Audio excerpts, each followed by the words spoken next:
川夫人说你魅惑老五，使他犯上，因我们兄弟不和，所以你才留不得。说什么让你离府清修，不过都是为了维护我的颜面。你明白这个意思吧？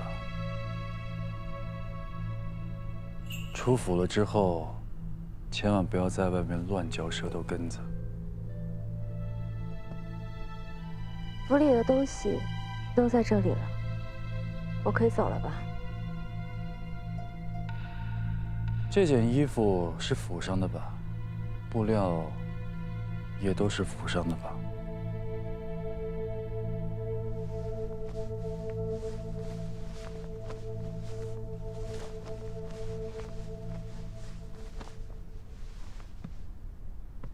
不慎穿了少主所赠衣物，还请少主再请允许我把这身水衣穿出去。不行，这件也脱下来。少主，脱下来。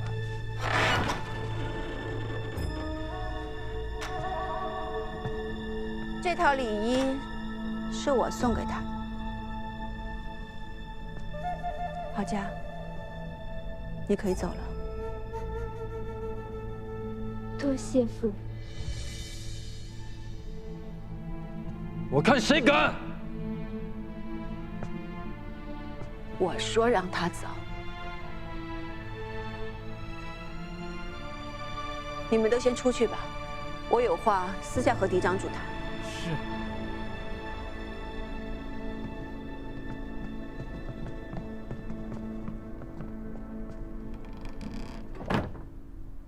乔芳如，你好大的胆子，竟敢忤逆我！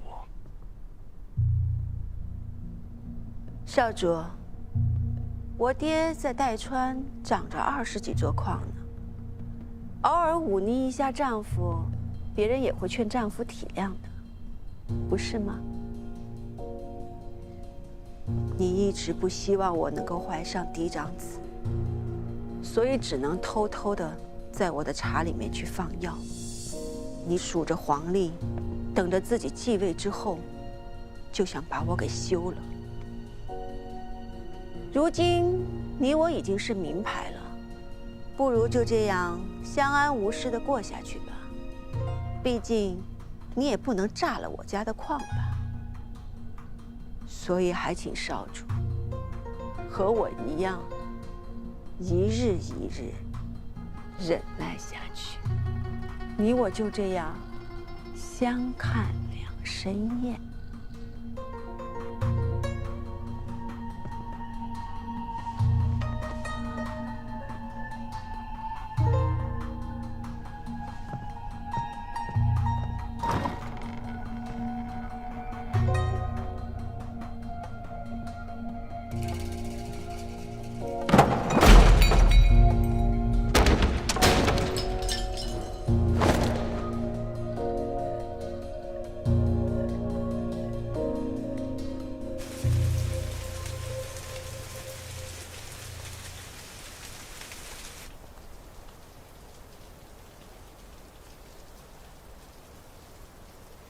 我跟夫人说了，让你去她房里，夫人会护着你的，少主也不会把你怎么样。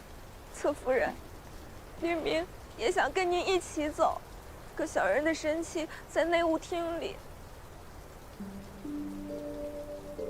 我此番离府，就是不想再接受豢养了。我想像你一样，用自己的双手去谋生。现在我带着你，朝不保夕的，反而对你不好。而且，我希望你今后好好想一想自己的路该怎么走，知道吗？容你照顾我多时，如果不介意，你就叫我姐姐吧。郝家姐姐，哎。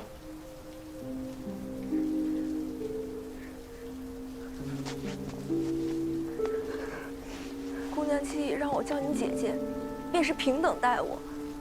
那明明，你不是让姐姐赤足离开？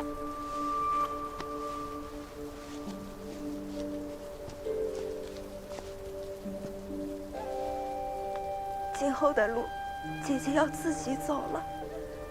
愿姐姐走得平顺，一路坦途。谢谢你，也希望你今生一切顺遂。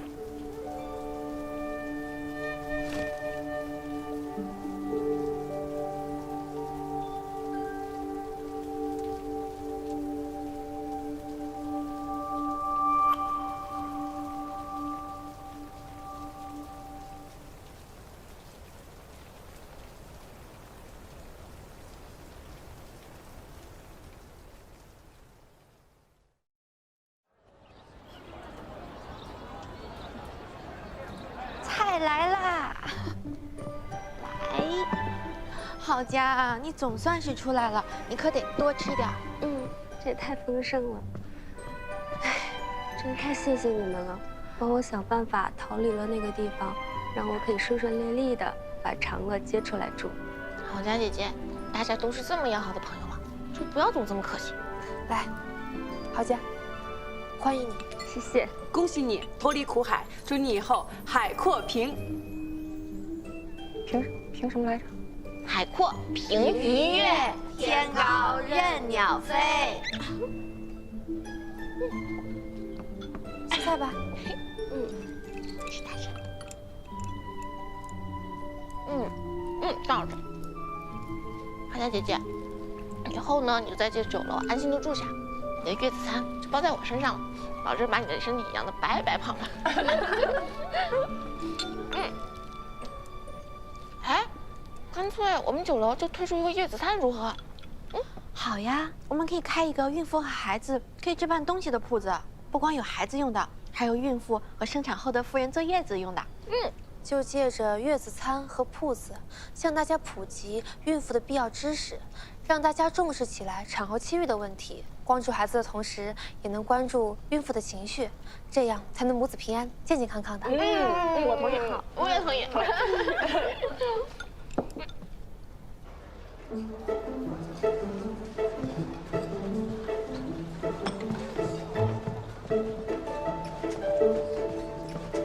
诸位，咱们今天说这个月子餐，咱们书接上回说到这个产妇气郁，其实呢，这个妇人产后气郁啊，是一种非常寻常的疾病，并不可怕，但也一定要给予足够的重视。所以说呢，咱们就要提到咱们这个月子餐了，是吧？为什么要提这月子餐呢？这月子餐有啥呀？你们怎么来了？这位是？这是我新找的画师。哦。哎，嫂嫂，三哥请画师是为了画一些图册，说明妇人生产的不易，然后配合说书先生讲述的内容发给大家的。真的？这还差不多。吃的怎么样？味道还习惯吧？多吃点啊，宝宝真可爱。这个角度好。饼的味道怎么样？是清淡一点，又很有营养的。少吃一点会有厌恶。话老板娘，谁是我夫人不知道啊？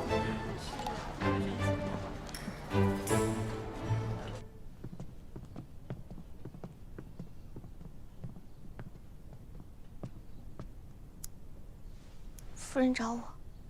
我听闻你们最近在酒楼和铺子，让人给大家讲产后气郁之事，可是真的？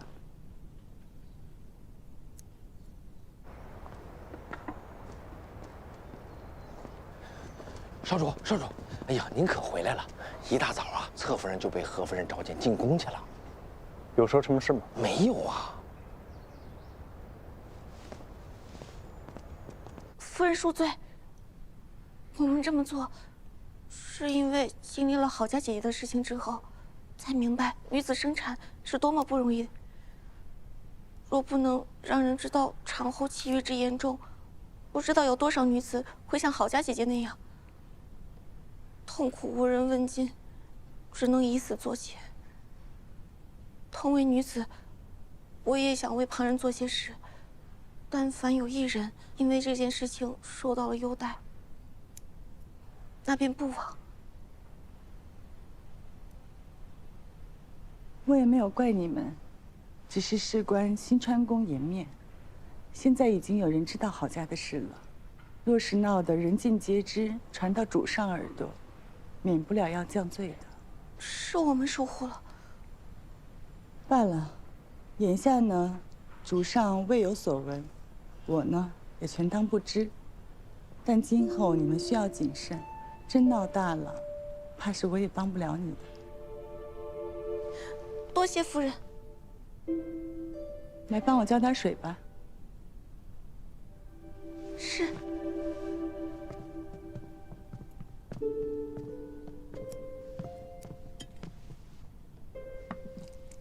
郝家怎么样了？好多了，多谢夫人关心。那就好。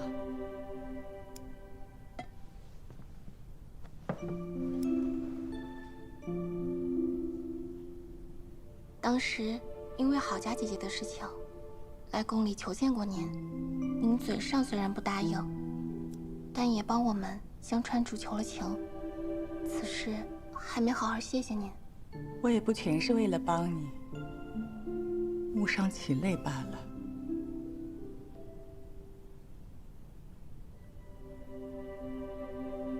少主说，您生他的时候也有些气郁，不想见人，就连少主也……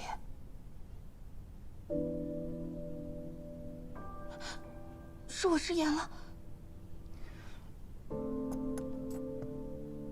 嬴政，他都知道了，他从来没跟我说过。少主，他也想与您讲话来着，但是怕您不想见到他。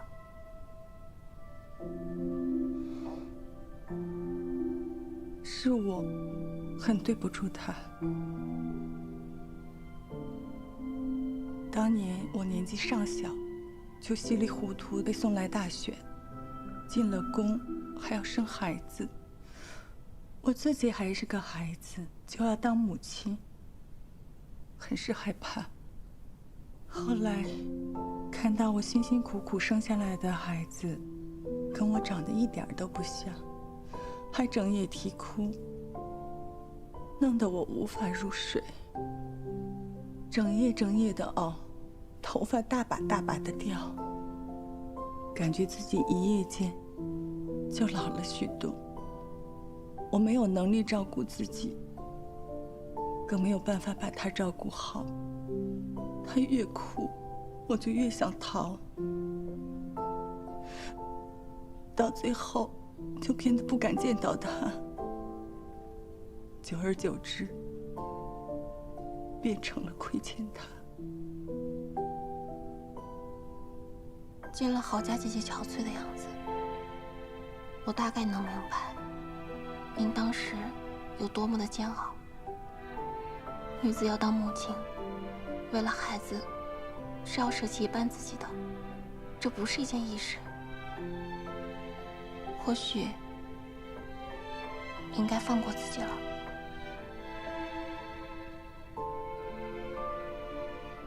整个宫的人都说我凉薄，苛待老六，偏爱十一，不配做母亲。你却说我应该放过自己。我只是胡说，您只管一听。您当时无法亲自养育少主，不是错。但如今您要弥补的话，即使难以面对，也不应当是投报在另一个孩子身上啊。往事不可追，来日却还长。父母子女不应与往事痴缠，而忘了当下。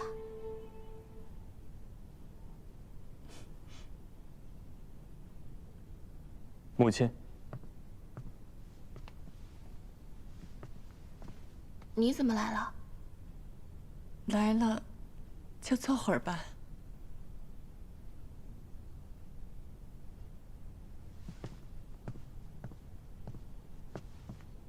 你们聊，我先出去。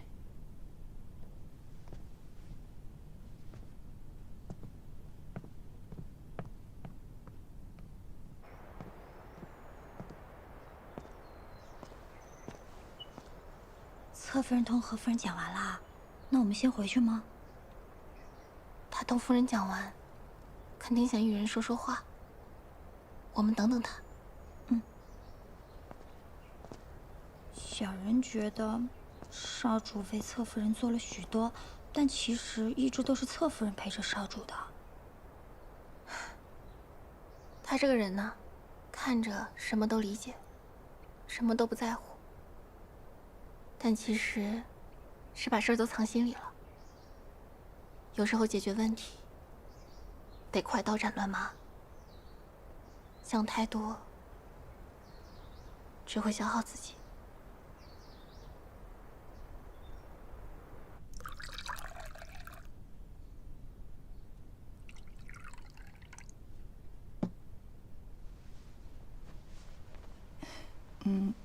你别担心，我叫李薇来是想提醒。方才那些话，我也听见了。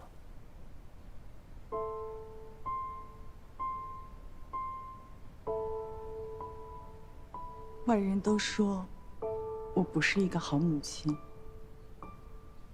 你一定也怨恨我吧？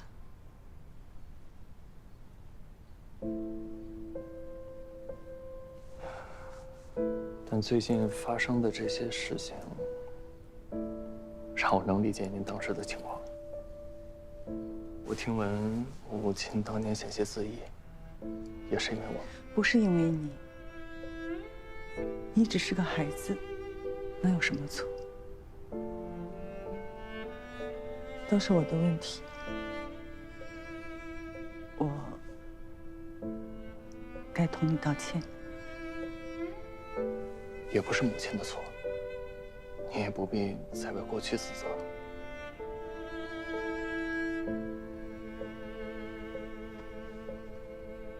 如今你长大了，我知道你是有抱负的。先前跟你说，不愿让你承担风险，带累小十一，都是违心的。其实，自从生了小十一，我才明白怎么做母亲，把对你的愧疚都加倍放在了他的身上。我很后悔，没有能陪伴你长大。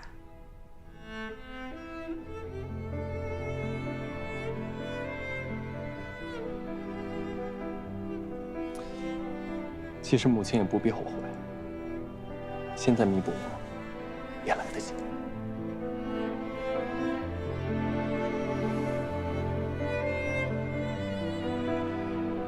喝茶。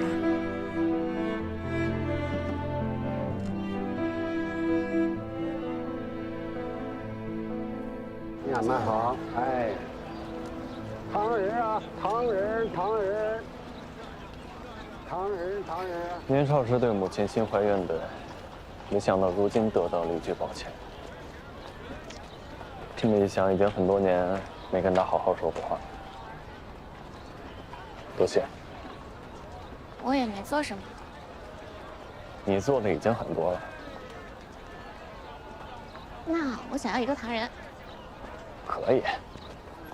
姑娘看一下糖人。哎，谢谢。拿好。好，谢谢。谢谢。你要哪个？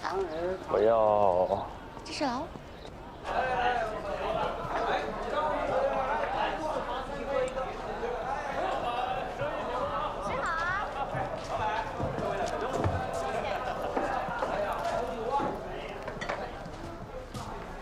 周掌柜。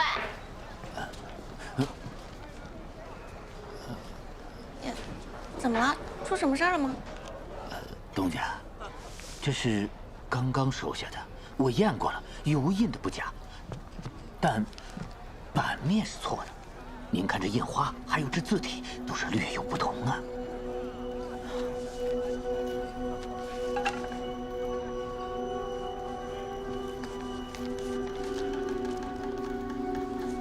的确是假的。这是目前为止收到面额最大的了。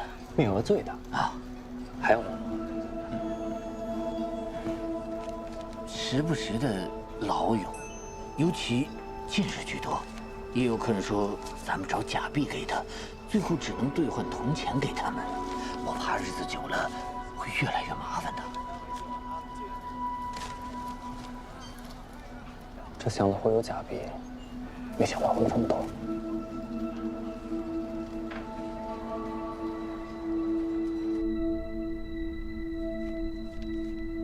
这是儿臣在集市上找到的假币，几乎可以乱真。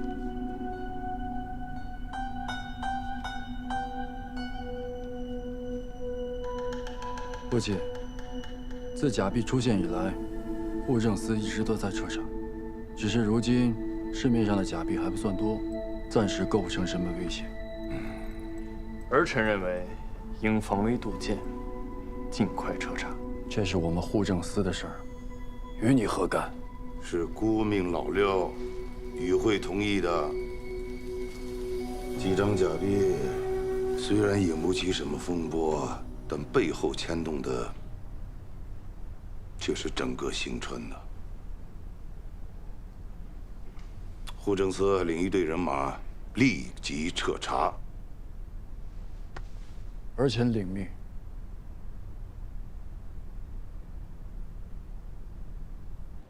哎呀，这假币这事儿，实属不好查呀。老六，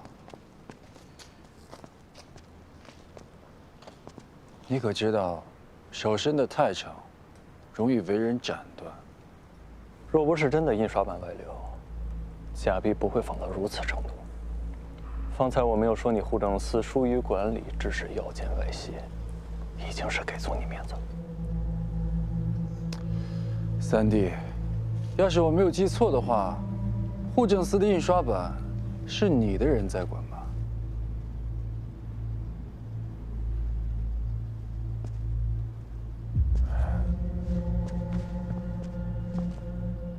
这本事为何是三哥在管？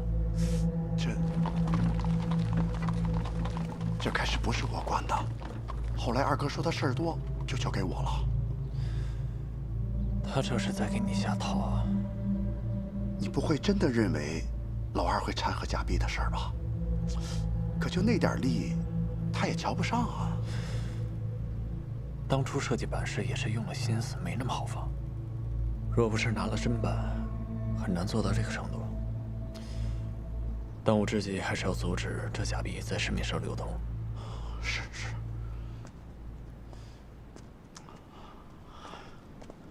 各位，最近市面上出现了大量的假币，大家看一看，看清楚了，分辨一下真伪。若愿上缴，均可在我九川美食会免费兑换菜品一道。真的假的？我就收了几张假币，都砸手里了。现在到处都不收假币了，搁在手里它就是废纸一张，还不如上缴了，换点吃的。钟老板所言当真？当真呢？我是假币，我要兑换菜品，我任有无了的。哎呀，不急，大家用手中的假币换取我手中的这张号签，再拿这个号签就可以免费兑换菜品啦。我九川美食会的丹川分号即将开业，到时候书店通用。大家还要记住，吃过之后呢，要对我们的菜。有了这等占便宜的好事，大家会更卖力的搜集假币，这样一来，就能尽快的将市面上的假币洗洗。我知道你们是为了支持六少主和老三，可是这样咱们可是做赔本生意啊。无碍，等丹川的分号弄好了，我在新川的老乡就有专门的地方可以吃辣菜了，就当庆祝了。这钱我出了。放心吧，不会亏本的。他们吃了免费的菜，但是要对菜品提出意见，这些意见才是最宝贵、最值钱的。并且，户政司对大量上交的假币有补贴，我们以假币换菜的方式帮户政司搜集假币，也算是能抵消掉一些成本了。原来如此，只是这上交假币的人也太多了吧？这说明假币的数量已经超过我们的想象。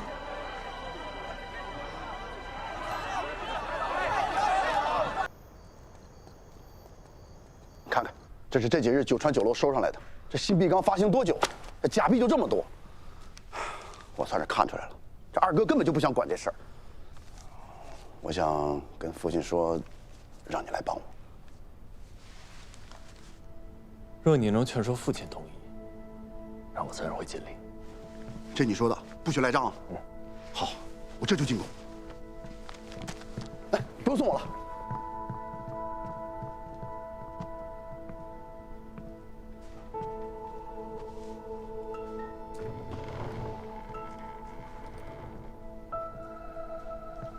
三少主此番前来，果然是希望少主助他查案。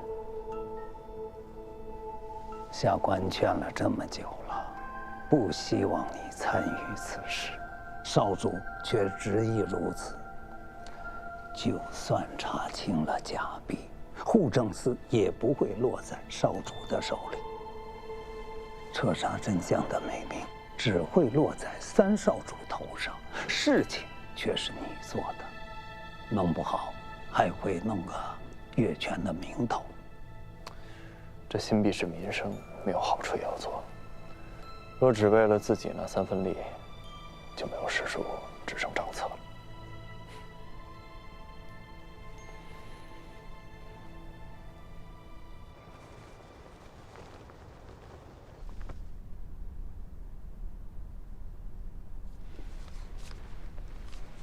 初5，尹征在集市抓了几个假币贩子，起初都不肯说，用了刑，全都招了。初8，他和老3端了2处公房，抓了几个制版的。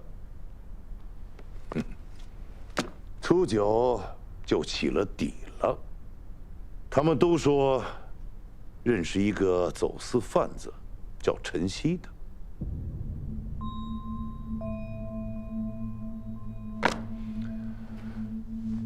不过查了4日，总算是找到源头，只差抓这个陈曦。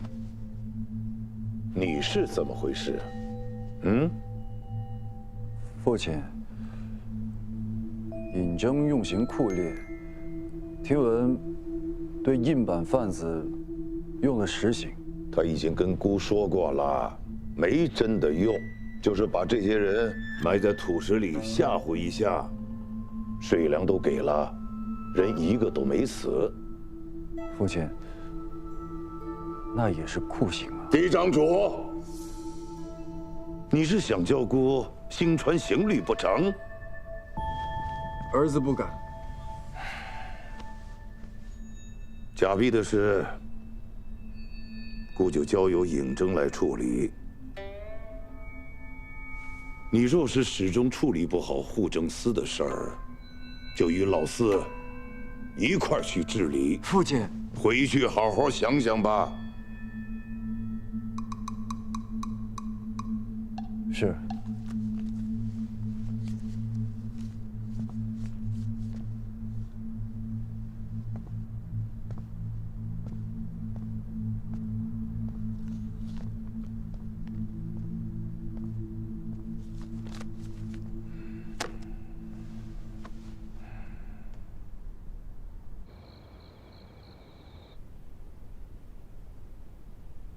接下来一定要抓住尹征的把柄。这件事情已经将刑狱司都牵扯进来了，你们治理司那边一定要盯得紧一点，一旦发现他有违律，立即处置。是。舅舅那边有消息了吗？哦，还没有消息。不过岳侯爷说，或许可以用一桩新的事，来掩盖眼下要紧的这一件。如今父亲可是不像从前那么信任我了，必须得想一个办法，否则会更麻烦。老4，你现在和我可是一条船上的人，你知道该怎么做的。二哥放心，我都明白。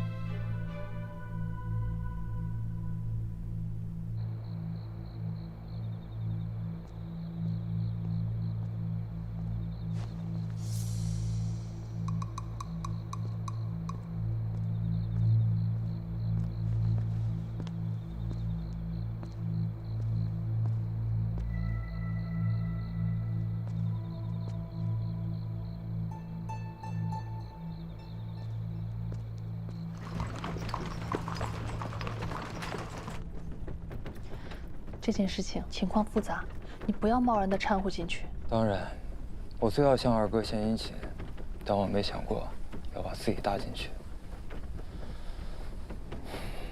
贾碧这件事儿水太深了，我心里有数。我就知道，你总能让我安心的。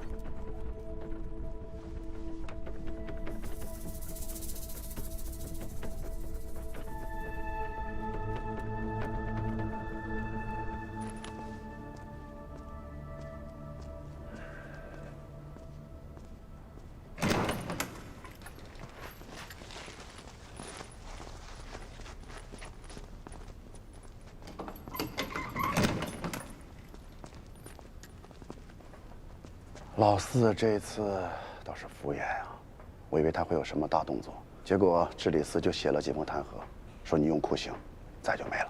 我这可算不上酷刑，他弹劾不了什么，放心。哎，你说你平时跟小绵羊似的，这回怎么这么狠啊？你是不是一直在压抑自己的兽性？哎，你这话说的，要不下回你来？不，你来。哎，他说什么了？都是晨曦的人。说他跑去代传了。代传？为什么会是代传？这代传背后牵扯什么人，你应该清楚。有点不太对劲儿啊。还有必要再查吗？要不算了吧。若是再牵扯出来别的什么人，怕是……还是先把晨曦抓到再说吧。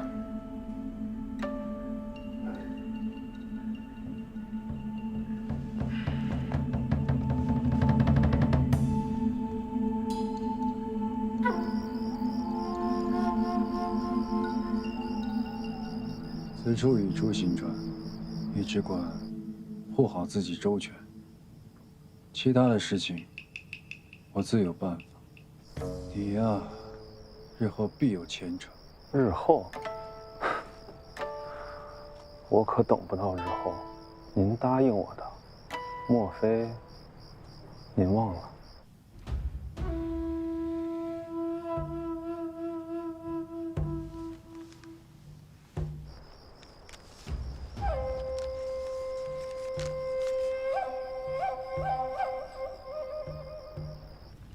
保重。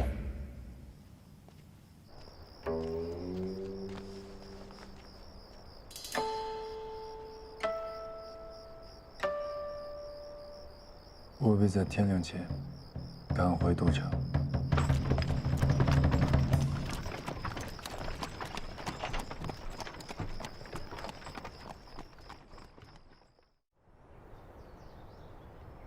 童安山发现了这处探脉。虽与代川交界，但不管是九川合盟中议定的，亦或是史书当中记载的，童安山都隶属我川。代川越界相争，未免无耻。主上，此次代川太过逾越，纵使儿臣与代川有联姻在身，亦不能姑息。我川常年因矿脉受制于代川，这次千万不能让他们得逞。儿臣以为应当封山，去往童安山内的官道、山道，亦应封建。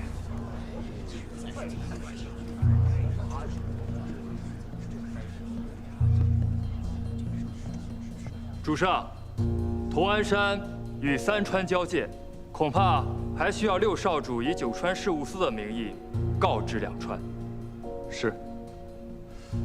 但主上，封路一事会涉及单川，还请主上明察。好了，童安山矿脉必不可失，先去将代川方向的官道封禁，其余的日后再议。但此次绝不能让外川添烟进战。是。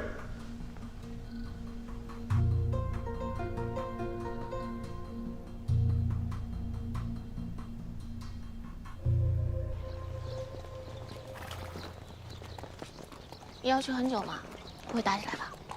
不会的，你要相信我的能力。对我不要过于思念。少来！你非跟人家去干嘛？你又不会骑马。说什么呢？我好歹上过骑射课，我怎么不会骑了？再说这次呀，父亲让我跟着老六，就是去历练历练，说不定待我回来之时，父亲就给我指派一官职了。放心，他会骑，但是他晕马，骑时间长了就吐。哎呀，这吐一地上，马都害怕。晕，好，上，走了啊！哎，你上马的时候小心一点，你那个腿别夹太紧，但你那手勒紧点。哎，好了，别太担心了。谁担心他了？走啊！走了！驾，拜拜！小心啊！路上小心啊！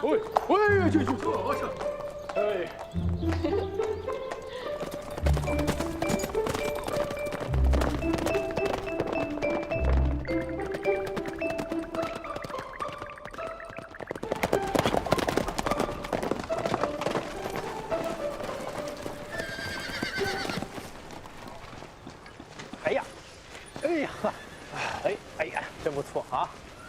哎，我果然是一个驯马的天才啊！看多乖，这一路上，以后上班不能笑我。哎，对，老刘，你最近不是在帮三哥查了个假币的案子吗？你说这个时候二哥提议父亲让你来代川处理这件事情，是不是不太妙啊？连你都看出来了？什么叫连我都看出来了？我看起来很愚蠢吗？不过也好，可以查一查晨曦的下落。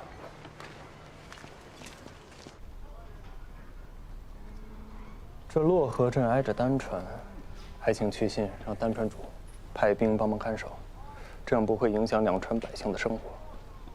那现在我们只需要把去向代川的平东镇官道封上即可，明白了吗？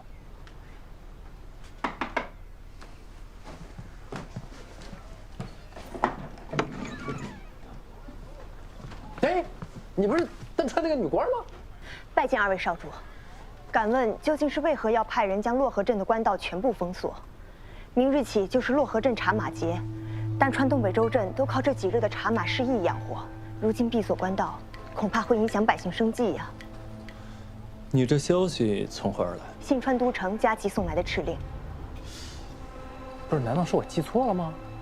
我怎么记得父亲只说要封了代川的官道，怎么到头来把丹川也给封了？是不是？现在当务之急还是要跟丹川主见一面。我不去，我看着我紧张，我腿软。不是要历练吗？吴少主，请。什么命啊这是！走，辛苦了，吴哥。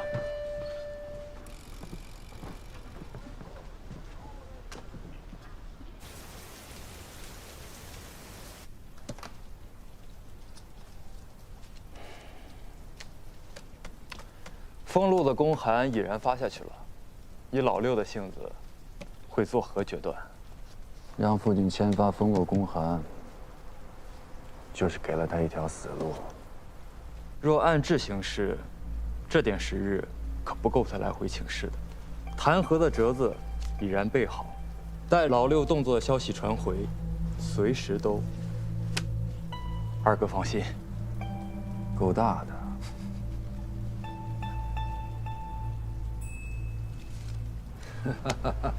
二哥这牌赢得漂亮。代川虽然已经有所表态，但矿脉不容有失，还是要严查关卡，不能让任何代川细作进入我新川境内。是，去吧。哎呦！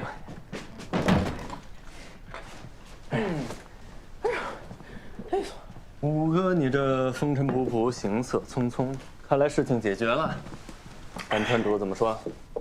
没见着，他正忙着呀，这个安抚几个商户呢。但他知道这个事情的严重性，马上就签发了公函，明确表示丹川会配合新川检视过往人员，以防有这个代川的人混进同安山。代川主那边呢？说是治理司盘错了心思，因为这同安山确实在史上和代川有过关系，这也是给自己一个台阶下。他们还指望咱们照顾他们的石炭生意，所以短时间内不会轻举妄动。你不知道，我这一次去丹川，看到那些商户和百姓们都在谈论此事，我发现这个茶马节还是挺重要的。当然了，这茶马节是当地最重要的节日，两地百姓都指望着它糊口营生呢。你说现在再写信，寄回给父亲让他收回成命，是不是来不及啊？这怎么办呀？所以我是，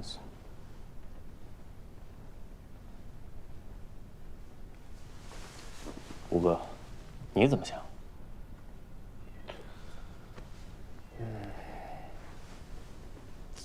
我觉得，将在外，君命有所不受。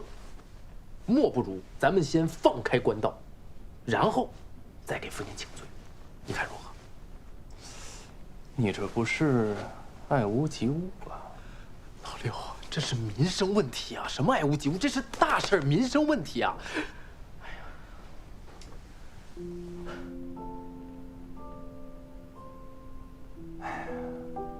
哥，你成长了，成长了。其实你早就有主意，你就试探我。哎，吃块饼消消气，甜的。哎，你之前说在这找那个什么西，是不是还要再盘桓几日啊？我已经派人去查了。咱们明日还是先回去给父亲一个交代。对，虽然你已经跟代川谈妥了，但是还是要跟父亲说明才是啊。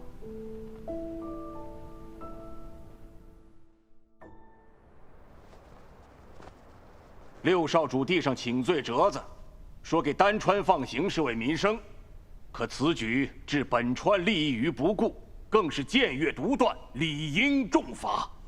是啊，少主如此忤逆，实乃动摇新川之本啊！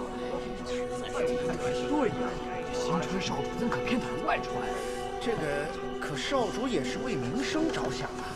哎，虽情有可原，但罪不可恕。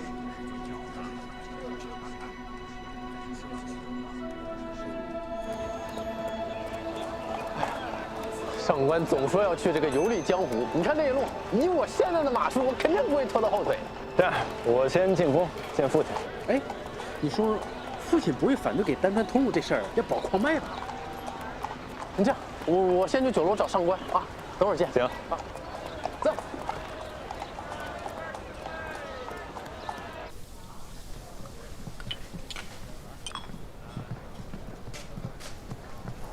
哎，老九。哎，五哥，你在这干嘛呢？我给郝家姐姐送点燕窝补补身子呀。就这个啊？我看。哎呦，哎，你这个东西靠谱吗？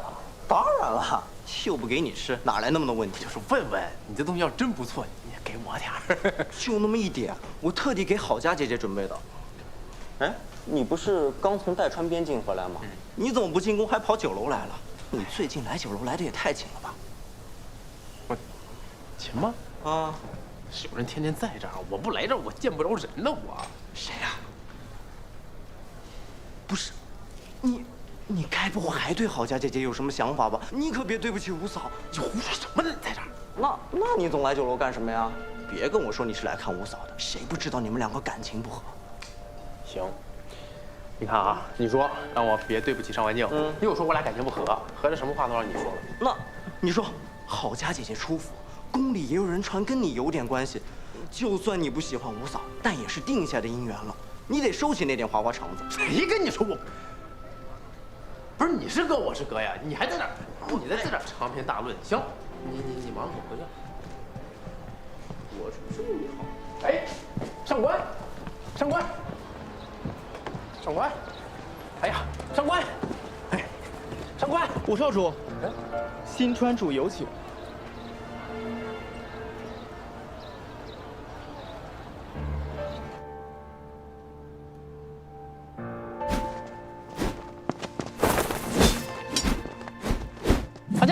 这给你。哦，我不用，我没事儿。你就不能温柔点儿？那郝家就不会这样。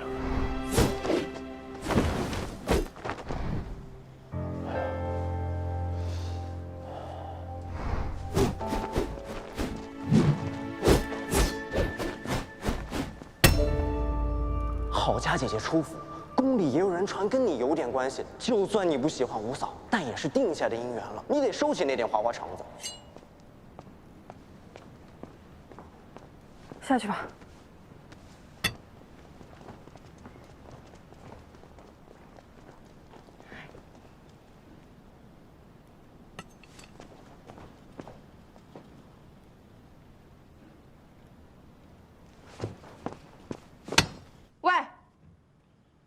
在里边，我有话要跟你说。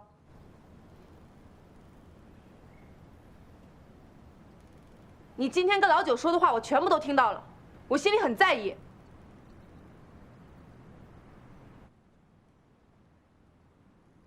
但我还是要跟你说清楚，你心里到底还有没有郝佳？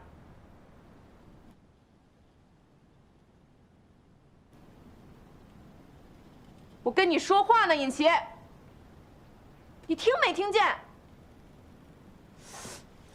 夫人，不好了！夫人，不好了！近日少主进宫问安，迟迟未归。方才小人去问，结果听说5少主跟6少主被扣下了。什么？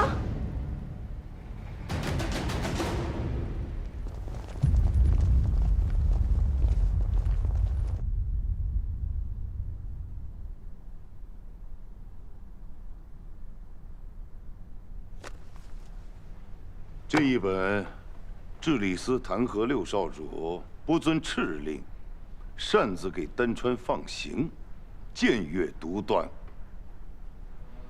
这一本弹劾6少主目中无人，置本川于不顾。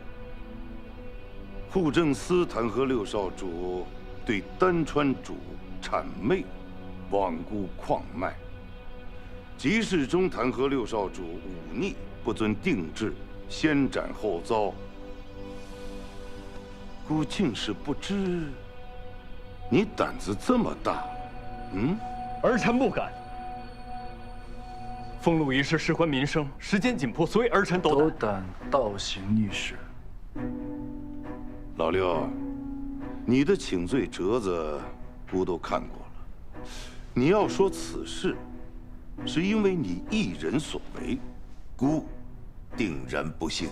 老五这丹川女婿，就全然不知吗？五哥确实全然不知，他性子淡薄，甚少管事，你也知道。父亲，儿臣也以为此事绝非老五所能决断，外臣皆知。此事由老六负责，他居然敢越过父亲做出决断，莫不是他以为自己比主上更懂得拿捏分寸？嫡长主也不必夸大其词。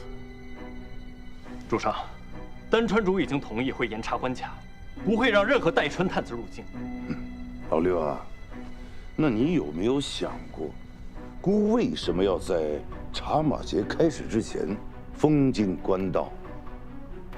洛河镇茶马节鱼龙混杂，若代传有心，害一个探子混入其中，再经由丹川潜入同安山，涉及矿脉，你待如何？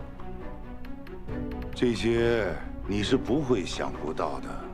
那究竟是刚愎自用，还是存心抗旨？代川已经老六本该与代川主周旋，这才是九川事务司该做的事儿。而如今六弟失职，儿臣无奈也只能适机从权，自行与代川交涉。你与代川交涉？你何时与代川交涉？儿臣的岳丈乃是代川矿主，他已联手其他矿主说服代川主放弃同安山矿脉。如今事情已成，这是回函。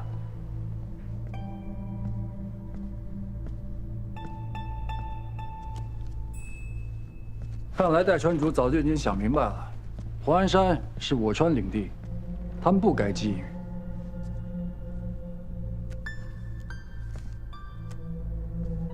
老六，你是新川的少主，不是丹川的少主。此次父亲派你去同安山，是为了让你保住矿脉，与代川斡旋。而你所做之事，与抗旨无异。但好在，大家都是自家人，请罪折子道一声僭越，也就可以高高抬起，轻轻放下。老六，你可知罪？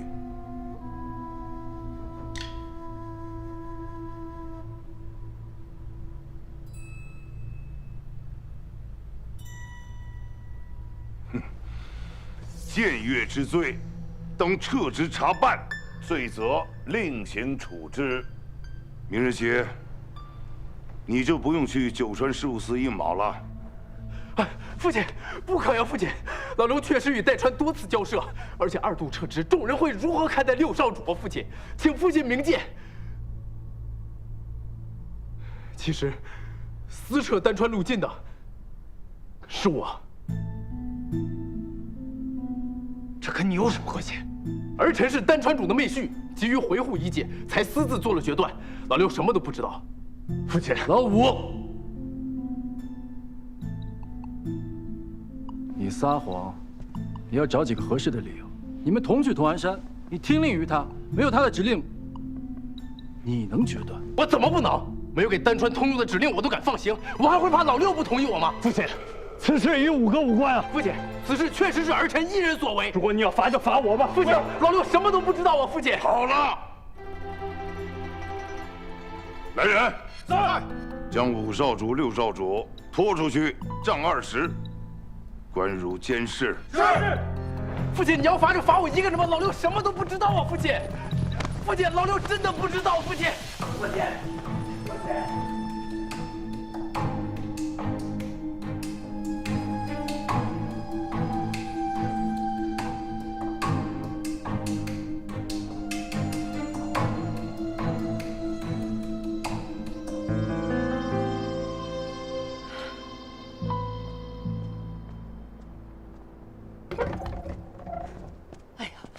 嬷嬷，如何了？哎呀，少夫人，主上震怒，还说要废了6少主尊位这样的话，而且还打了2位少主好几顿呢。平日里就犯浑，新川主对他也没有什么指望，但这头一回打这么重啊！不行，我得找我姐姐给新川主写信。哎呀，少夫人，小的虽然不懂什么，但是也能看了几分眼色。我揣摩着，这眼下呀，还是让主上把气发出来的好，咱不急这一时啊。但我怕他犯小孩子脾气，他不肯认错呀。少夫人，你就别担心了。依我看，这打了倒是件好事，说明啊，这是主上在发泄。若是连气都不撒的话，那才是真的失望呢。这天色也不早了，你还是早点回去休息吧。你看你这眼圈都青了，回去吧啊。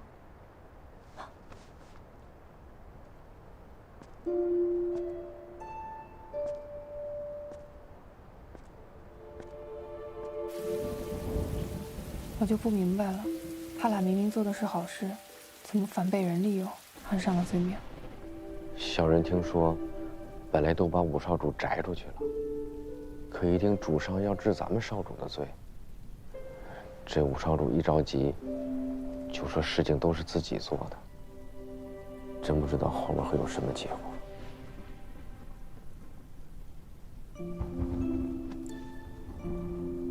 上官，你先回家，给丹川主写封信，让他千万不要上书求情。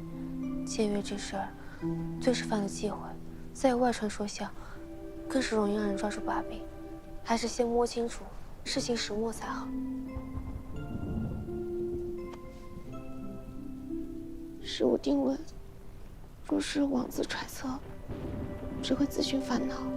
你放心，我和元英会设法进宫，求何夫人和陈夫人帮忙的。啊！多谢你妈。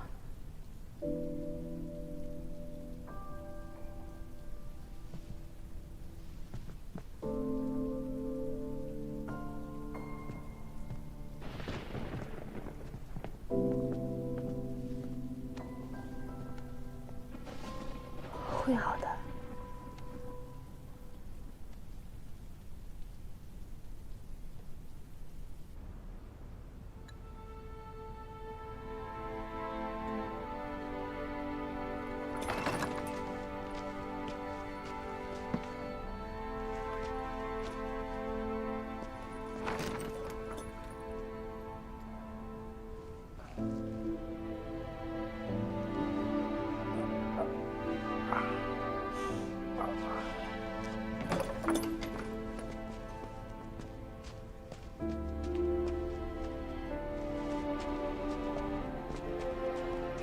六少主，主上啊本就不想把您关起来的，眼下把您放出来了，这个你一会儿就服个软，这事儿就过去了。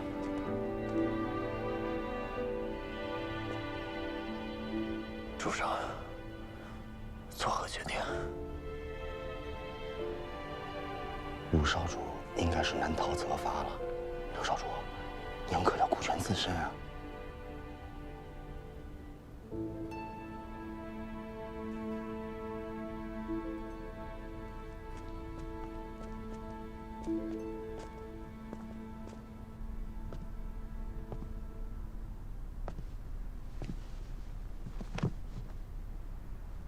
参见主上。知错了吗？臣逾矩放行，先斩后奏，理应按律处理。主上若是要废我绝无怨言。但父亲能不能放了5个，此事与他无关。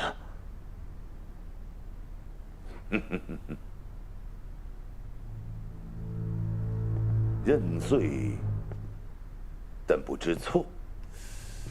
你是觉得自己这样颇有气节，还想撇清老五？他知不知情，姑很清楚。这是你们讲兄弟义气的时候吗？嗯5哥他做不了主，所有决断都是我一人做的。放行的人是我，那受罚的应该也是我呀，为何要让5哥顶罪？难道就是因为我比他有利用价值吗？住口！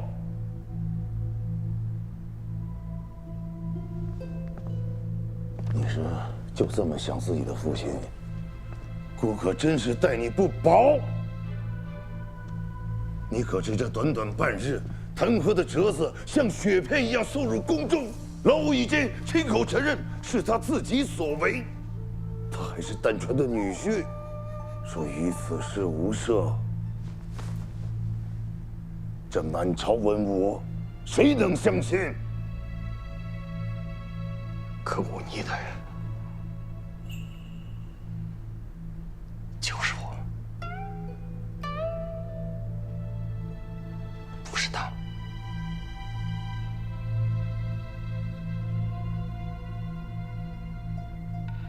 你是在逼迫姑吗？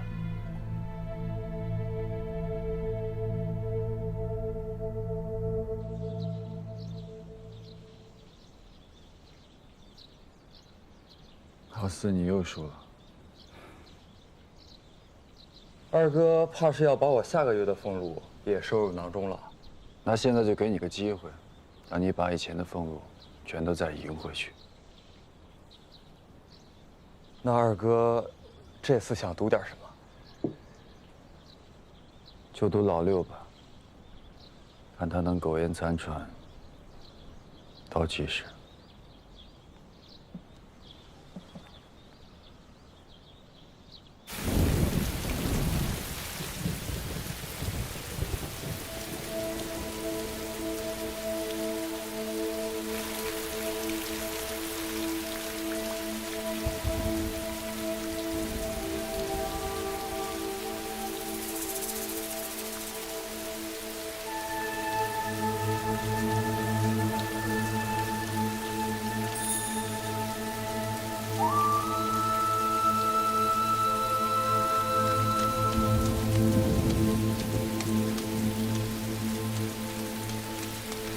六少主啊，你这脾气真是……主上能否对5哥从轻发落？哎呀，主上怎么想，岂是小人敢揣测的？主上只是让小人将少主带去偏殿思过。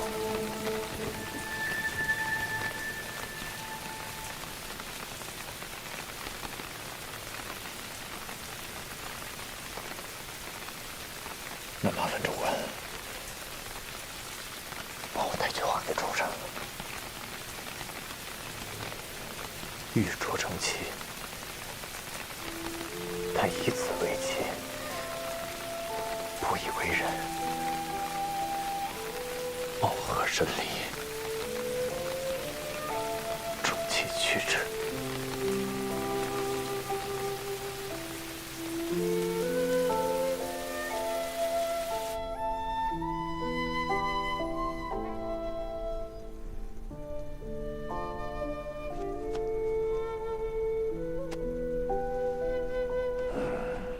主上，六少主实在不该说这样的话。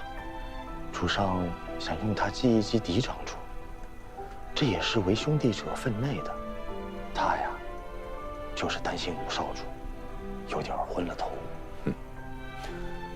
他一早便知孤用他压着老二，自愿为孤的剑刃。如今却又说孤把儿子们都当成工具，迟早儿子也要舍弃孤。主上，六少主他只是……行了。哎呀，他现在是脑热，为了一点情谊，分寸都顾不上了。是。主上，那五少主会如何处置呀？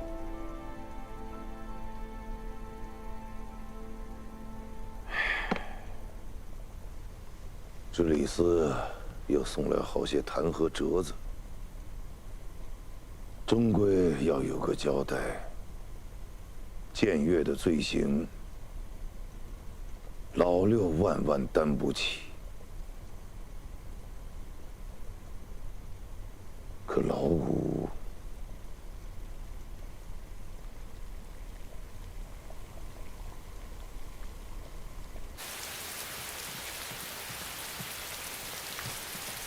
五弟妹，五弟妹，四嫂怎么来了？五弟妹，妾身与夫君都是在嫡长主的羽翼下讨饭吃的。这嫡长主让我们传话，我们不能不传。可是夫君他又是个男子，不便登门，就只能让妾来与五弟妹说一声了。四嫂有话直说吧。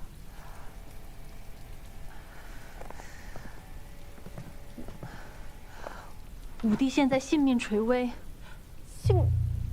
怎么会性命垂危呢？之前不是说只是暂时的关在牢里吗？哎呀，五弟这次犯的是死罪，这也不知怎么的，明明是六弟的事儿，可六弟现下没事儿了，五弟却落得这般田地。五弟妹，嫡长主他是心疼五弟的，不然不会让我们夫妇俩来传话。他想着你毕竟是丹川的郡主，你想想办法，或许五弟还能有一条活路。主上要自此引起。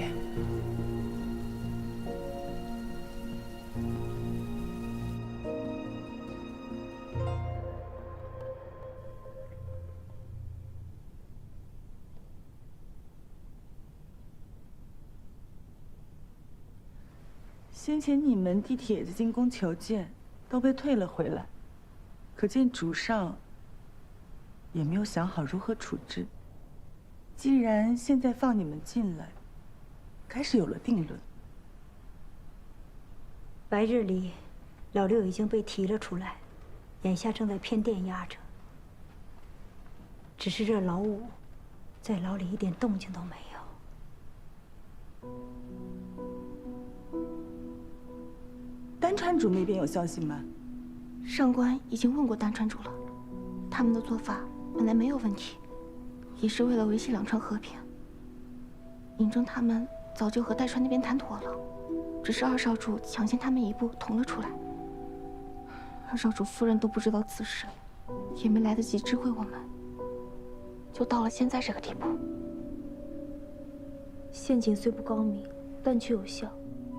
忤逆僭越的罪名，须得有人承担。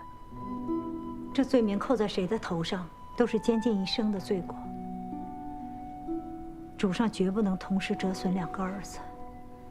他这会儿，怕是已经权衡好了。姐姐，我去求见主上。眼下你先不用去，我自己去。这世上会决断的又不止他一人。不好了，五少主夫人要闯监室。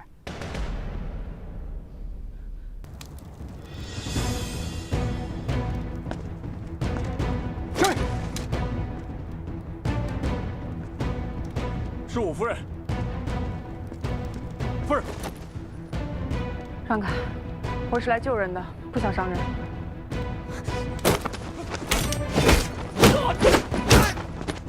夫人。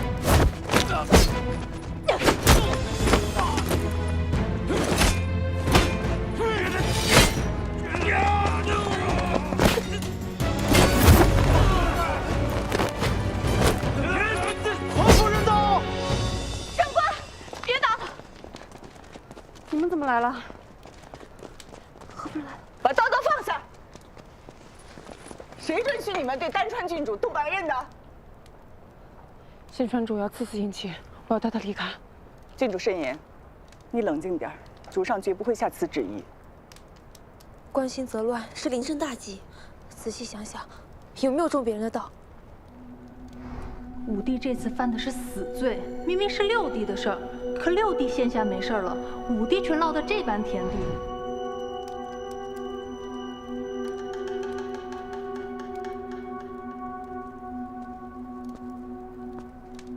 郡主只是担心少主无意生事，今日之事，任何人不许对外透露，明白吗？是。明日纯夫人就会找主上说清楚的，放心吧。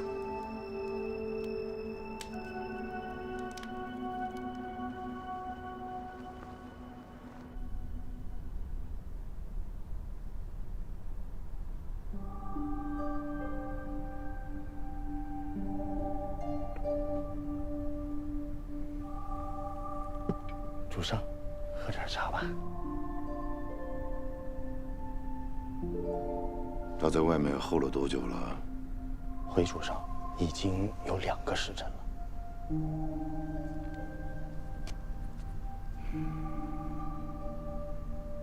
宣他进来吧。是。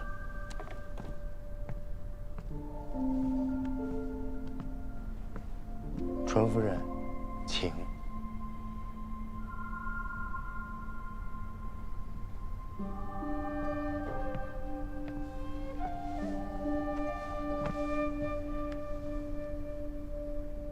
妾身教子无方，愿代此受过，请主上降罪。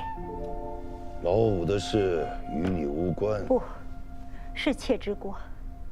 妾没能教好儿子，让他更亲近主上，让主上更了解他的秉性。哎呀，你是想说姑还不了解他？恰恰相反，姑可是太知道他了。凭他的脑子，怎会插手这件事？白白受教多年，在这种情况下，还只会感情用事，质问姑，顶撞姑。从前不知姑的儿子里还有这么一个忤逆的，他根本就是不把自己的父亲、自己的主上放在眼里。燕妻绝不敢忤逆主上，他只不过是以儿子的身份面对父亲饭吃罢了。老六在九川事务司，老五想帮助他，也只不过是兄友弟恭，他们没有那么复杂的心性。不管初衷如何，犯了错，就得承担责任。他承认罪责在他，若不按律律惩治，这满朝文武如何能放得过？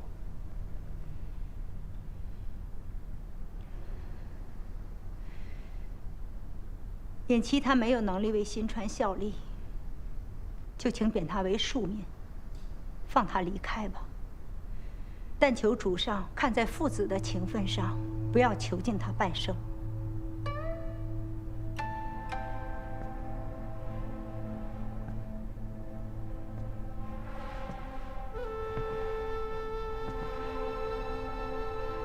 你愿这般放弃自己的儿子？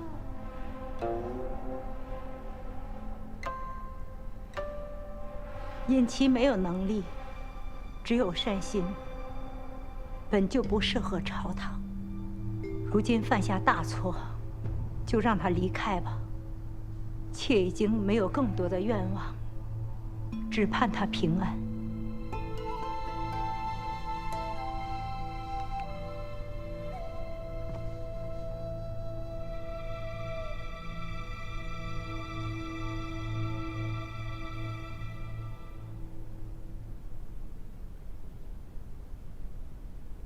少夫人，少夫人，怎么样了？你可以进去看五少主了，只是五少主的身份，怕是保不住了。纯夫人想让你进去劝劝五少主。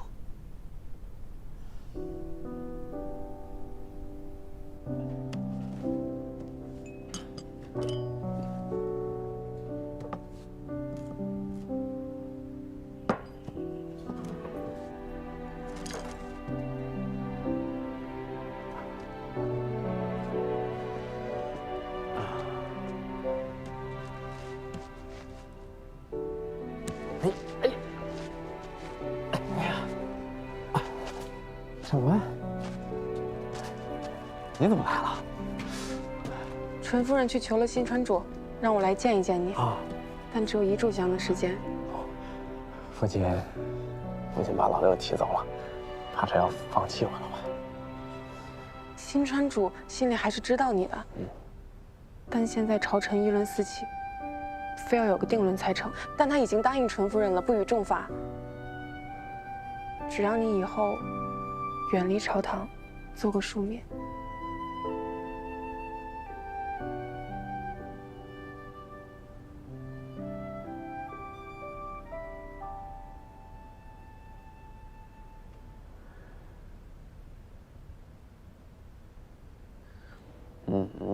也好，反正父亲也一直看不上我这个没用的儿子。我这么点本事也成不了什么大气候。你这样更好。喂，大家都劝我让你想开一点儿，我说他豁达着呢，哪会因为这点小事自苦呢？但你看你现在这样，一副上吊的样子，让我的面子往哪儿搁？不会的，我不会让你没面子的。我最豁达了，你还不了解我吗？啊，我跟你一样。被打的地方很疼吧？不疼，我一点都不疼。现在，我现在回家就能给你耍段大枪。这都什么时候了，你还跟我说笑？真的没事儿，不就是在监牢里吃几顿牢饭吗？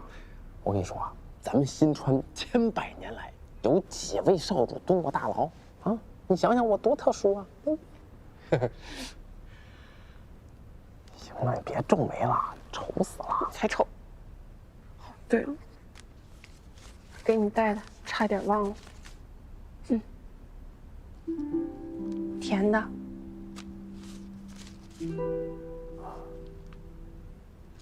谢谢。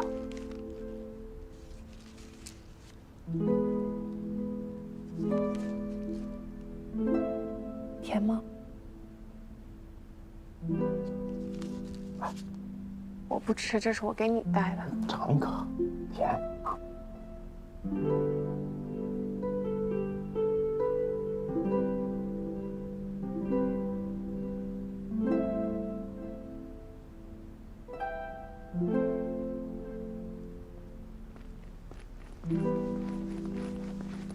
夫人，我该走了，你好好保重，我在家里等你。放心吧，去吧，走吧啊。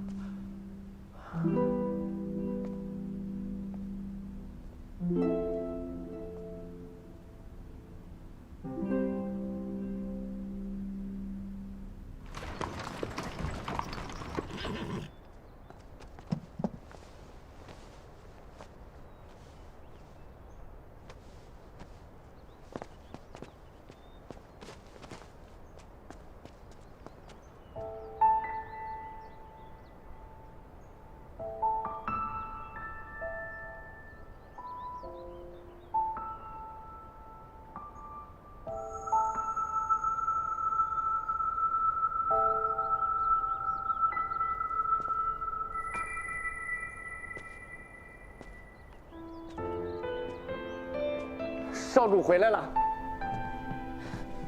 嬴政，你的伤怎么样啊？纯夫人那边递了消息，说五少主马上就会被放出来，让你别担心。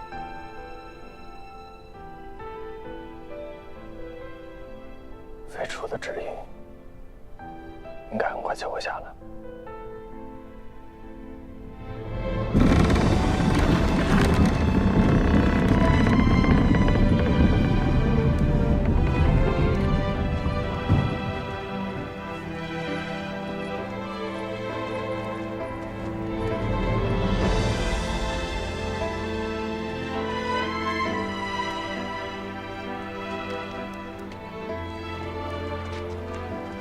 行了，就站着绘画了。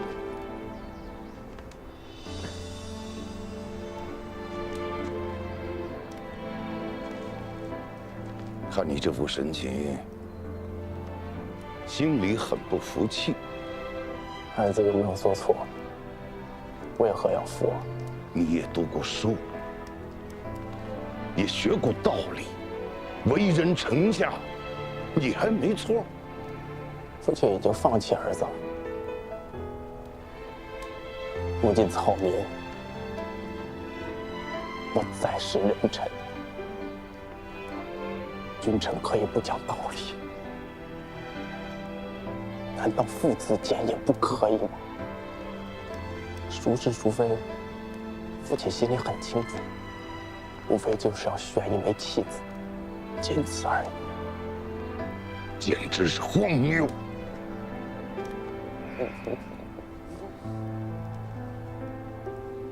父亲啊，从小到大，大家都觉得我傻，其实我看得挺明白的。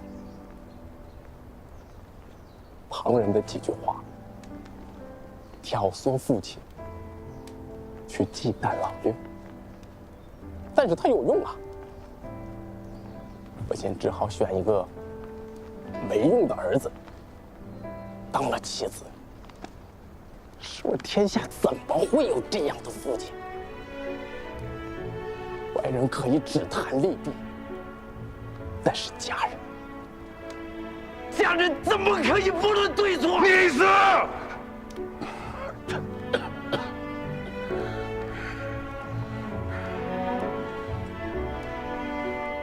顾九等，没你这个儿子，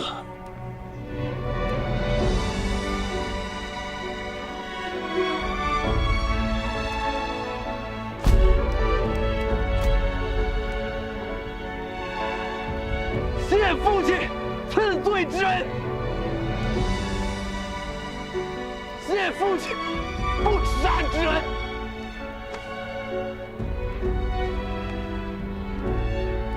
谢父亲养育之恩。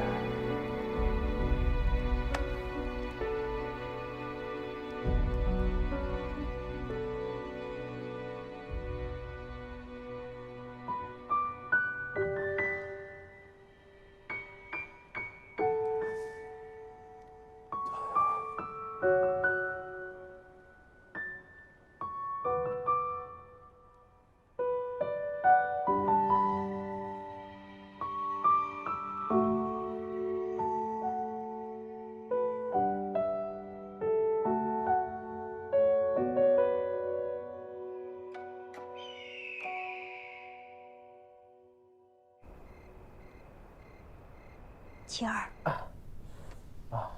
你逞什么能啊？伤也是，事情也是，不是你做的，你为什么要认呢？我知道，但是母亲以前同我讲过呀，我是做哥哥的，不能眼睁睁看着他们欺负老六。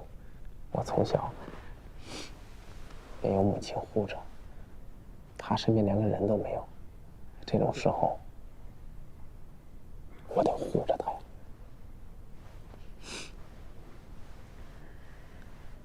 是娘不好，娘保护不了你，你别怪娘。怎么会呢？哎呀，母亲，你看你哭什么啊？我当然知道母亲是为我好了。再说了，我不当这个少主，我还更逍遥自在了呢。天大地大，我纵马江湖便是。对不起，以前呀，上官总说有好多地方没去过，这下子我便可以陪着他去了。啊，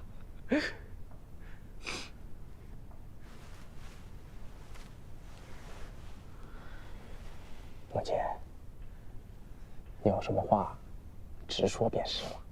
我这都是进过大牢的人了，还有什么经受不住的？七儿，如今主上废了你少主的位置，所有的荣华都要收回。上官是郡主，按照九川联姻的规矩，他是有权与你和离的。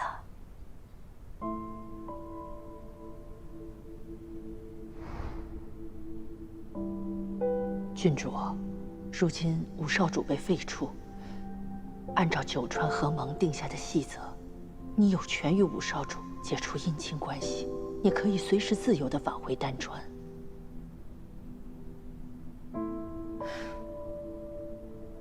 劳烦嬷嬷转告纯夫人，我上官静，不管尹琦是少主还是乞丐，我都不会在这个时候抛弃他。这日后，郡主你怕是要吃很多苦。我何曾怕过？五少主也是豁达之人，不会在意这些有的没的。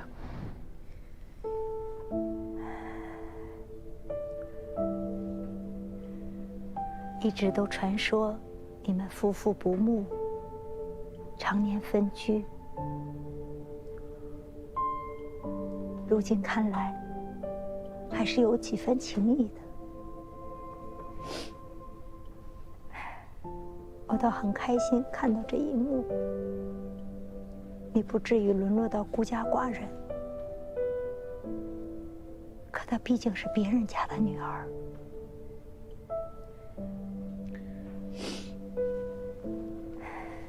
即便是不与你和离，以后的日子也大不如从前。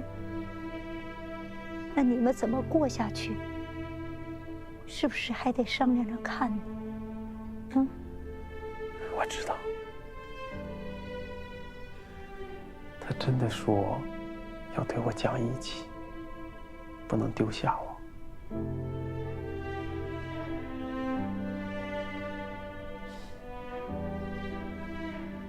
傻子，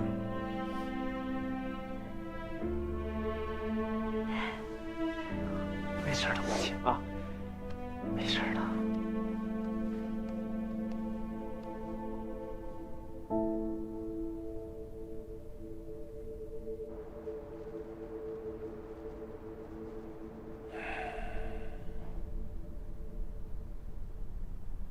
明日诏告，将五少主尹琦逐出朝堂。那些女子开的酒楼铺子，就照老二说的，先关了吧。是。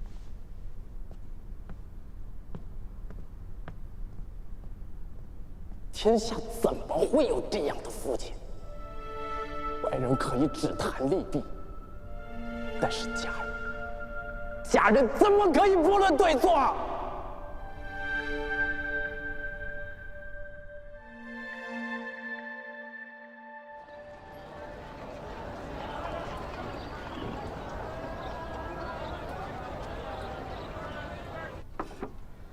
这外面热闹着呢，咱们店说关就关了，连个理由都没有，这不是欺负人呢吗？先别太着急了，总有办法会解决的。来喝点茶。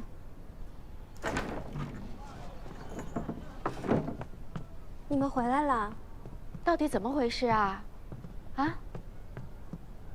嫡长主进言，让主上下令六少主停职，咱们的酒楼跟店铺也得跟着关门。这个嫡长主怎么老是跟我们过不去啊？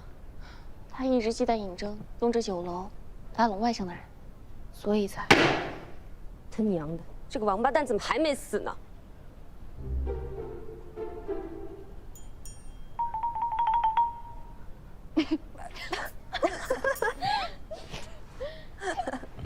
哎呀，你就不要生气啦。尹征的事情呢，我们会想办法解决的。这酒楼和铺子也不用放弃，重新开业之前，可以先用之前积攒的盈利撑一撑，交上房租，然后再轻轻库存，降价出售，也能换些应急的钱。这些账我是刚理的，只要撑过这段时间，酒楼一定会重新开业，大家不要担心。嗯，那我去算算还剩下多少现钱。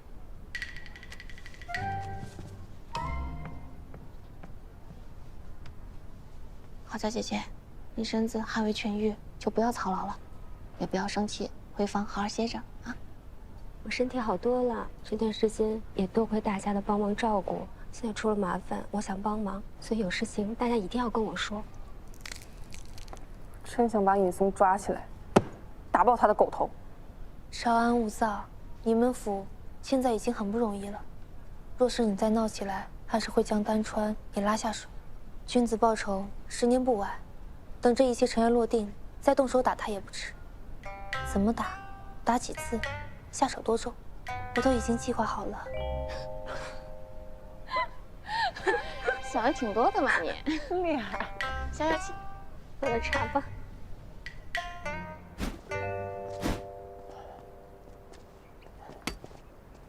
上官，听说你们的酒楼店铺也被封了。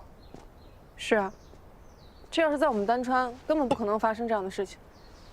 我们好好的做我们的生意，你们互相阴就算了，干嘛牵连我们呀？确实，是我连累你了。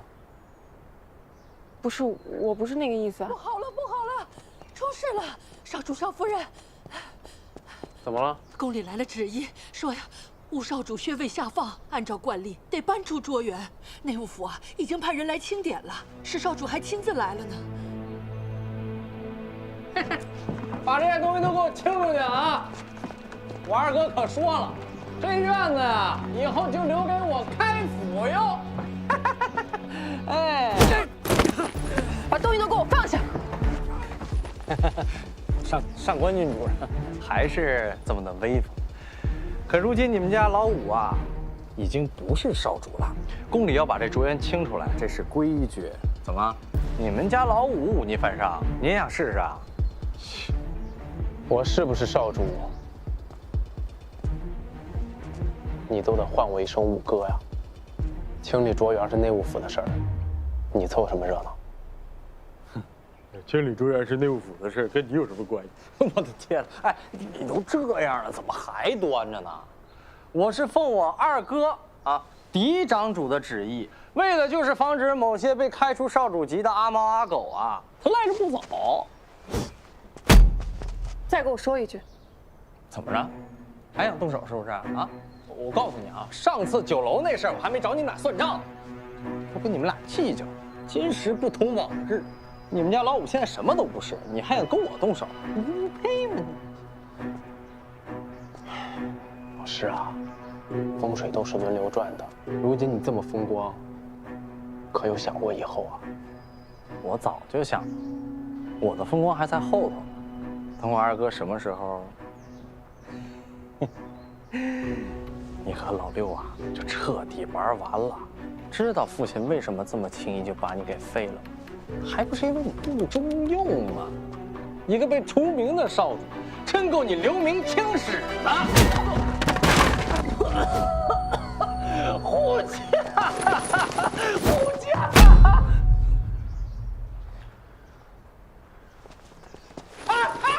别跑啊！你们别走啊！哎，你们这帮人，你们王八蛋！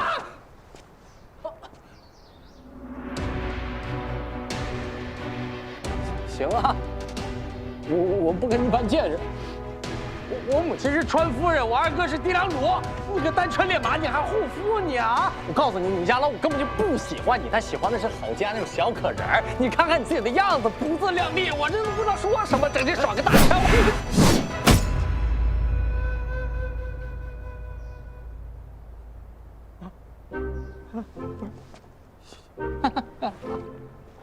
你俩行啊！我告诉你，我最近刚染了风寒，你等我病好了，我现在就回去告我母亲，你俩完了！我滚！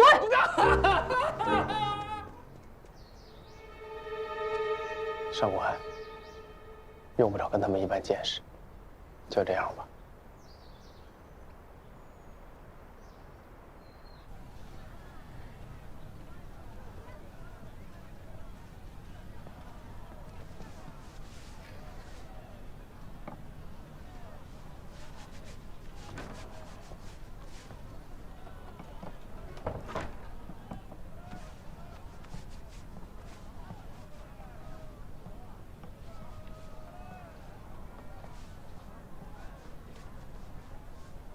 周掌柜，别收拾了。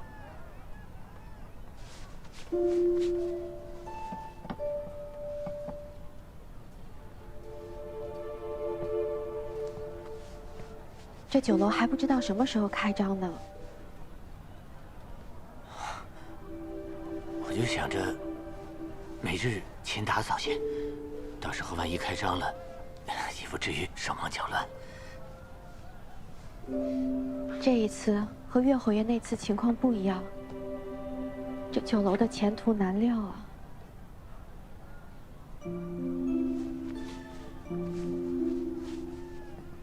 周掌柜，如果你想另谋生路，也没关系，我们都能理解。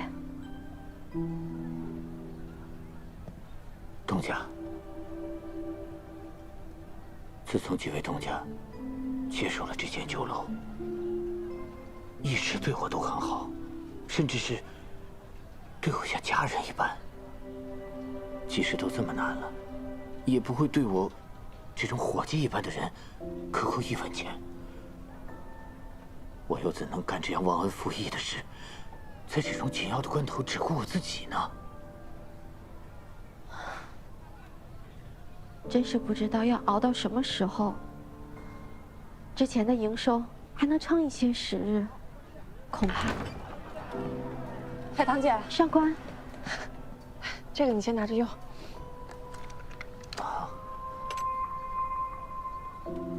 你这哪来这么多现钱啊？哦，没什么，我就是当了点我不用的兵器，反正我也用不着那么多嘛。那些不是你最宝贝的东西吗？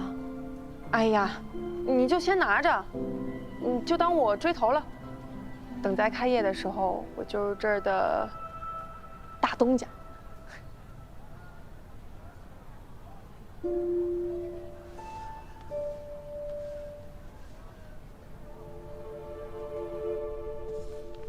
酒楼停业，咱们的女子商铺也会被迫关闭。现在我们每日的房租、聘用的掌柜、伙计，最低开销每日也得132两，还有节气姑娘们的日常生活。我算了算账，之前的积蓄最多能够维持2个月。从明天开始，我们大家清一清库存，把东西都降价出售。能多换点钱，要做好短期内不能再开张的准备了。嗯，明日玉屏玉展也会来帮忙的。我也和你们一起。少主出面，恐怕是不妥。都是受我牵连，我不能坐视不管。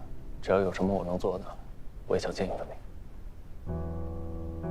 你不要内疚了，这不能全怪你。我们有福同享。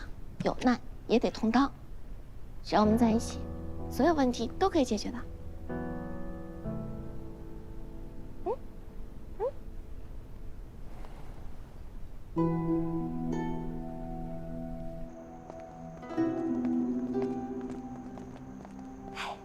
我感觉侧夫人永远都像小太阳一样，不管有什么问题，只要侧夫人在，都能解决。是啊，只要有侧夫人，什么都不是问题。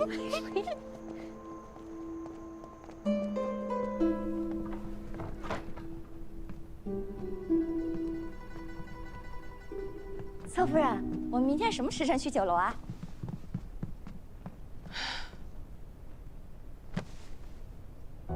怎么了，侧夫人？我不知道，主是心里很担心。可是侧夫人刚刚还好好的，还鼓励大家呢。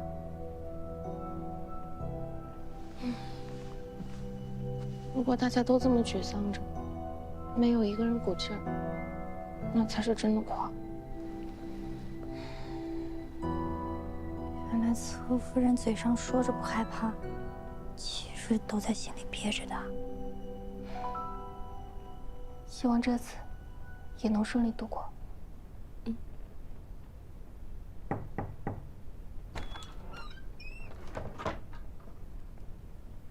侧夫人，苏总管，侧夫人，这是少主特意吩咐小人给您送来的安神香，助眠。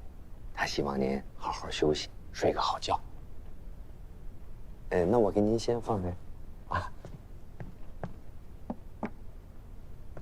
少主还想对您说，侧夫人心里有事别闷着，也别老想着别人，倒把自己憋坏了啊！多谢。哎呀，一家人嘛，您客气什么？侧夫人，柳大厨，侧夫人，正是吃青团的时节，这是夫人让我们给您做的。还有，夫人特地为您改了规矩，以后都准许我们吃宵夜了。真的呀？真的？太好了！哎呀，侧夫人肯定最喜欢了。侧夫人，你快尝一个呀！快尝尝。小心！哎，别烫着。怎么样？好吃。面尝。那我来一个，来一个。妈妈，谢谢侧夫人。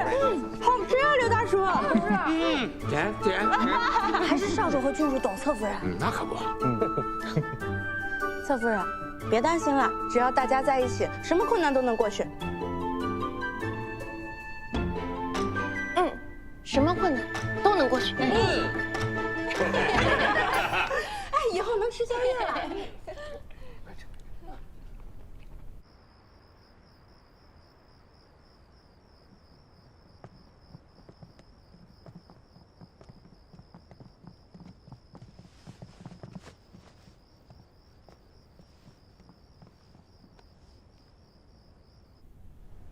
嫡长主本是要废我，眼见不成，最终还是断我一臂。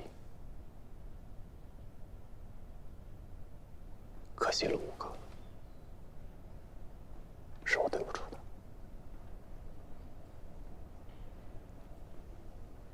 行到水穷处，坐看云起时。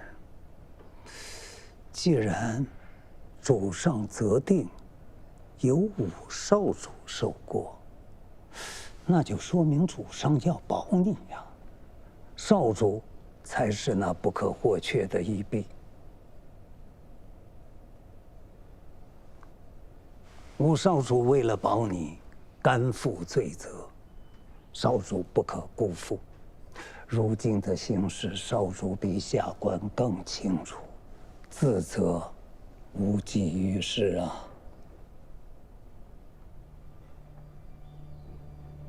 既然2少主想和我斗，然后就让他自食其果。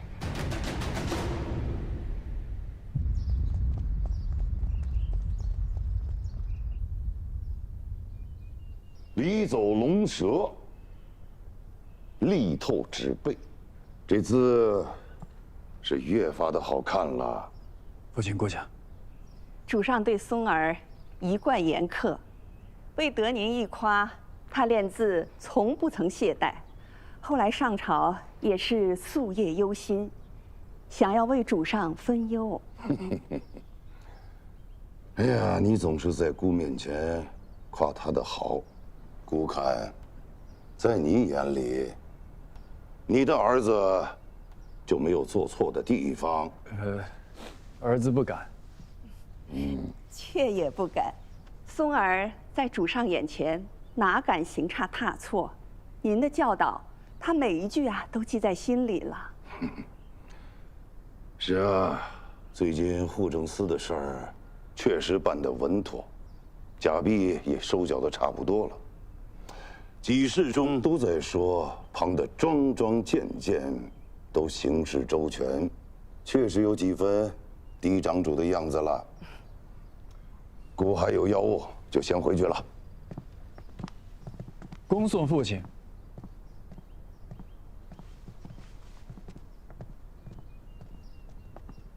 再也不提让你几个弟弟接管九川事务司的事儿了，就由部员们自己管吧。父亲是明主，都是那些庶出的心生妄念。哼，父亲跟我说过的，说将他们安插在我身边，是为了激励我。你的人消息不会错吗？陈毅真的潜回新川了？他应该是还有些事情和嫡长主未了。嫡长主，嫡长主，三哥怕了？不是，你尚在停止，是在私自查案，本就逾矩。这晨曦又牵扯出了二哥，事关重大，没人希望你一查到底的。所以我把三哥叫来，就是希望你能把自己撇清。但我不这么说，你也会这么做吗？你什么时候来胡闹？我跟你说正事儿啊！你我都知道，老二他不敢主导假币一事，他只是想从中获利罢了。可他后来知道晨曦干了些什么，被石一晚，他已经上了贼船，你就不能把这案子接在晨曦身上吗？我不想看到你最后和老五是一个下场。多谢三哥优先，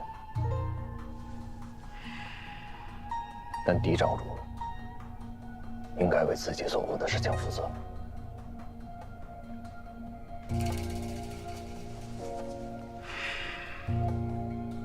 那你想什么时候办晨曦？今晚。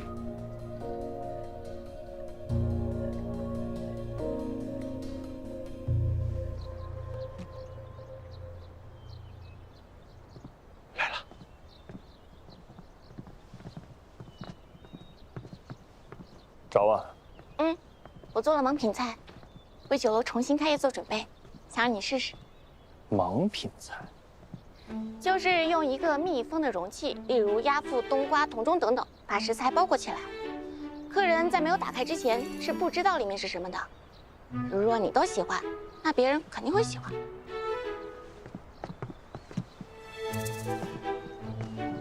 腌春冬瓜，配上金川海鲜，清爽可口。我真是个天才。可我不怎么吃海鲜，不如你找郡主，让他帮你。郡主说要节制，拒绝得很果断，所以才找我。可我还有正事啊，郡主。你争。好。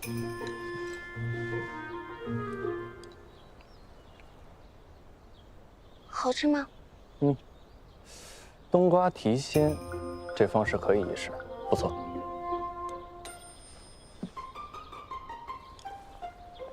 那现在是不是没那么紧张了？你晚上有大事儿，我怕你紧张，所以打个岔。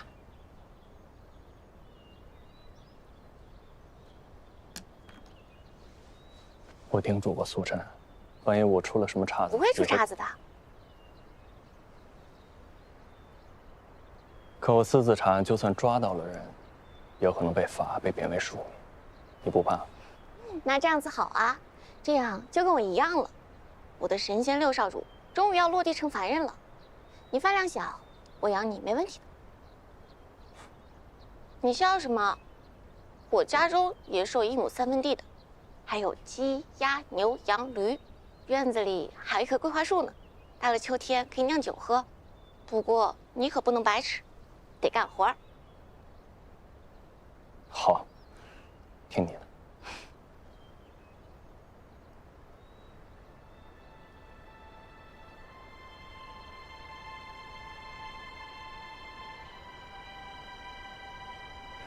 时候不早了，我先走了。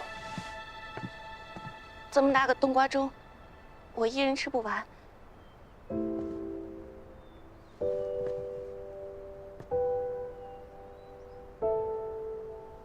你得回来。